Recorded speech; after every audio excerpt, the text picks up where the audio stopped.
ದೇವರ ಮಕ್ಕಳೇ, ಯೇಸು ಕ್ರಿಸ್ತ ನಾಮದಲ್ಲಿ ನಿಮ್ಮೆಲ್ಲರನ್ನು ವಂದನೆ ಹೇಳ್ತೀನಿ. ದೇವರಿಗೆ ಸ್ತೋತ್ರ.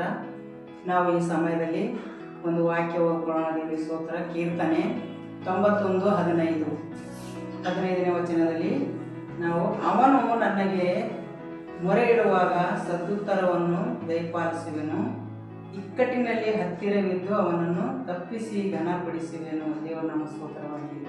ದೇವ್ರ ಮಕ್ಕಳೇ, ನಾವು ಯಾವಾಗ ದೇವ್ರ ಮೊರೆ ಹೋಗ್ತೇವೋ ಆ ಸದುತ್ತರ ನಮ್ಗೇನು ಎದುರೇ ಇಟ್ಟಿದ್ದಾನಂತೆ. ದೇವ್ರು ನಮ್ಗೆ ಸ್ತೋತ್ರವಾಗಲಿ. ಆ ಸಮಯ ತಕ್ಕ ಹಾಗೆ ನಮ್ಗೆ ಸದುತ್ತರ ಕೊಡುವಂಥ ದೇವರಾಗಿದ್ದಾರೆ. ನಾಳೆ ಕೊಡ್ತೆ ನಾಡ್ದು ಕೊಡ್ತೆ ಅಂತ ಹೇಳಲ್ಲ. ಆ ಸಮಯದ ತಕ್ಷಣವೇ ನಮ್ಗೆ ಏನು ಮಾಡ್ತಾರೆ, ನಾವು ಯಾವಾಗ ಮೊರೆ ಇಡ್ತೇವೋ ಆವಾಗ ನಮ್ಮ ಮೊರೆಗೆ ಸದುತ್ತರ ಕೊಡುವಂಥ ಸರ್ವಶಕ್ತನಾಗಿದ್ದಾನೆ ದೇವರು ನಮ್ಮ ಸ್ತೋತ್ರ. ಅದೇ ರೀತಿ ನಾವು ಇಕ್ಕಟ್ಟಿನಲ್ಲಿ ಹತ್ತಿರವಿದ್ದು ನಮ್ಮನ್ನು ತಪ್ಪಿಸಿ ಘನಪಡಿಸುವನು ದೇವರು ನಮ್ಮ ನಮ್ಗೆ ಎಂಥ ಇಕ್ಕಟ್ಟು ಬಂದರೂ ಭೀ ಆ ಒಂದು ಇಕ್ಕಟ್ಟುಗಳು ನಮ್ಮನ್ನು ತಪ್ಪಿಸಿ ನಮ್ಮನ್ನು ಘನಪಡಿಸುವಂಥ ದೇವರಾಗಿದ್ದಾರೆ. ದೇವರಿಗೆ ಸ್ತೋತ್ರ. ಈ ಲೋಕದ ನಾವು ಎಷ್ಟೇ ಇದು ಮಾಡಿದ್ರು, ನಾವು ಎಂಥ ಬೆಳೆದ್ರು, ನಾವು ಏನೇ ಚಂದ ಒಳ್ಳೆ ಕೆಲಸ ಮಾಡಿದ್ರು ನಮ್ಗೆ ಯಾರು ಅದಕ್ಕೆ ಹೊಗಳೋದಿಲ್ಲ, ಅದಕ್ಕೆ ತಪ್ಪಿಸೋದಿಲ್ಲ. ಆದರೆ ನಮ್ಮ ದೇವರು ಆ ಕ್ಷಣದಲ್ಲಿ ಇಕ್ಕಟ್ಟಿನಲ್ಲೂ ಕೂಡ ನಮ್ಮನ್ನು ಕಾಪಾಡುವಂಥ ಸರ್ವಶಕ್ತರಾಗಿದ್ದಾರೆ. ಯಾಕಂತಂದರೆ ಎಂಥ ಇಕ್ಕಟ್ಟು ಬಂದರೂ ಭಯ ಪಡಬೇಡ, ಎಂಥ ಇಕ್ಕಟ್ಟು ಬಂದರೂ ಭೀ ನಾವು ಸೋಲೋದಿರಬಾರ್ದು. ದೇವರು ನಮ್ಮ ಸ್ತೋತ್ರವಾಗಲಿ. ಅದಕ್ಕೋಸ್ಕರ ನಾವು ಯಾವಾಗಲೂ ಮೊರೆ ಹೋಗೋರಾಗಿರಬೇಕು. ಮೊರೆ ಹೋಗಿದ್ರೆ ಯಾರಿಗೂ ದೇವರು ಕೈ ಬಿಟ್ಟಂಥ ದೇವರಲ್ಲ. ದೇವರು ನಮ್ಮ ಸ್ತೋತ್ರವಾಗಲಿ. ನಮಗೆ ಯಾವಾಗ ಸಮಯ ಏನೇನಿತ್ತೋ, ಯಾವ ಸಮಯದಲ್ಲಿ ಏನದಂದ್ರೂ ನಾವು ಪರೀಕ್ಷೆ ಮಾಡ್ಕೊಂಡು ನಾವು ಆ ಕ್ಷಣದಲ್ಲಿ ನಾವು ಪ್ರಾರ್ಥನೆ ಮಾಡಬೇಕು. ದೇವರು ಮೊರೆ ಹೋಗಬೇಕು, ಮನುಷ್ಯಂದಲ್ಲ. ದೇವರು ಮೊರೆ ಹೋಗುವಾಗ ದೇವರು ನಮಗೆ ಸದುತ್ತರ ಕೊಟ್ಟೇ ಕೊಡ್ತಾರೆ. ದೇವರು ನಮ್ಮ ಸ್ತೋತ್ರವಾಗಲಿ. ಇಕ್ಕಟ್ಟಿನಲ್ಲಿ ಹತ್ತಿರವಿದ್ದು ನಮ್ಮನ್ನು ಘನಪಡಿಸ್ತಾರಂತೆ. ದೇವರಿಗೆ ಸ್ತೋತ್ರ. ಇಕ್ಕಟ್ಟಿನಲ್ಲಿ ಕೂಡ ನಮ್ಮನ್ನು ಘನಪಡಿಸುವಂಥ ದೇವರು ಬಿಟ್ಟು ನಾವು ಇನ್ನೇನು ಮಾಡೋದಿಲ್ಲ. ದೇವರಿಗೆ ಸ್ತೋತ್ರ. ನಾವು ಈಗ ಮುಂದೆ ಪ್ರಾರ್ಥನೆ ಮಾಡ್ಕೊಳ್ಳೋಣ. ದೇವರಿಗೆ ಸ್ತೋತ್ರ. ಎಲ್ಲ ದೇಶದ ಅಧಿಕಾರಿಗಳಿಗೋಸ್ಕರ, ಮಂತ್ರಿಯವರಿಗೋಸ್ಕರ, ಎಲ್ಲ ಜನಗಳಿಗೋಸ್ಕರ ನಾವು ಈ ಕ್ಷಣದಲ್ಲಿ ಪ್ರಾರ್ಥನೆ ಮಾಡಿಕೊಳ್ಳೋಣ. ದೇವರು ನಮ್ಮ ಸ್ತೋತ್ರವಾಗಲಿ.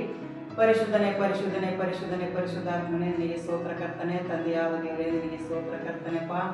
ಎಲ್ಲ ದೇಶದಲ್ಲಿರುವಂಥ ಕರ್ತನೆ, ಎಲ್ಲ ಘಟನೆಗಳು ಕರ್ತನೆ ಯೇಸುವಿನ ನಾಮದಲ್ಲೇ ಮಾಡಿ ಪ್ರತಿ ಒಂದು ಕರ್ತನೆಪ್ಪ ಶಾಂತಿ ಸಮಾಧಾನ ಕೊಡು ದಯಪಾಲಿಸುವಪ್ಪ. ಎಲ್ಲ ತಂದೆ ನಿನ್ನ ಚಿತ್ತವಂತೆ ಪ್ರತಿಯೊಂದು ಮಕ್ಕಳಿಗೆ ದಿನಗಳಲ್ಲಿ ಬಲಪಡಿಸು. ಎಲ್ಲ ಅಧಿಕಾರಿಗಳಿಗೆ ಮುಟ್ಟು ಮಾತನಾಡು, ಎಲ್ಲ ಮಂತ್ರಿಗಳಿಗೆ ಕೂಡ ಮುಟ್ಟಿ ಮಾತನಾಡು, ಎಲ್ಲ ಜನಗಳಿಗೆ ಮುಟ್ಟು ಮಾತನಾಡು.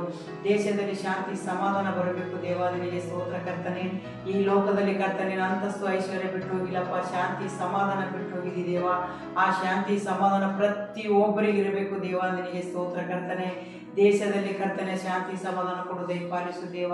ಕರ್ತನಿಗೆ ಸ್ತೋತ್ರ. ಪ್ರತಿಯೊಂದು ಮಕ್ಕಳ ಮೇಲೆ ಆತ್ಮದ ಮಳೆ ಸುರಿಸು ಕರ್ತನೆಪ್ಪ. ಅದು ಕರ್ತನೆಪ್ಪ ಇಕ್ಕಟ್ಟಿನಾಗ ತಂದು ಹಾಕುವಂಥ ಎಲ್ಲ ದುಷ್ಟ ಕ್ರಿಯೆಗಳು ಯೇಸು ನಾಮದಲ್ಲಿ ಲಯ ಮಾಡಿ ಪ್ರತಿಯೊಂದು ಮಕ್ಕಳಿಗೆ ದಿನಗಳಲ್ಲಿ ಬಿಡುಗಡೆ ಕೊಟ್ಟು ಶಾಂತಿ ಸಮಾಧಾನ ಕೊಡು ದೇವಾದಿನಿಗೆ ಸ್ತೋತ್ರ ಕರ್ತನೆ. ದೇಶದಲ್ಲಿ ಶಾಂತಿ ಬೇಕು ದೇವಾದಿನಿಗೆ ಸ್ತೋತ್ರ. ದೇಶದಲ್ಲಿ ಕರ್ತನೆ ಸಮಾಧಾನ ಬೇಕು ದೇವ.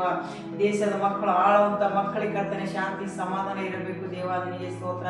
ಅಂತ ಮಕ್ಕಳ ಕರ್ತನೆಪ್ಪ ಶಾಂತಿ ಸಮಾಧಾನ ಕೊಡು ದಯಪಾಲಿಸು ದೇವಾದಿನಿಗೆ ಸ್ತೋತ್ರ ಕರ್ತನೆ. ನೀನು ಪ್ರಾರ್ಥನೆ ಕೇಳಿ ಸದುತ್ತರ ಕೊಡುವಂಥ ಸರ್ವಶಕ್ತನಾಗಿದೆ ದೇವ.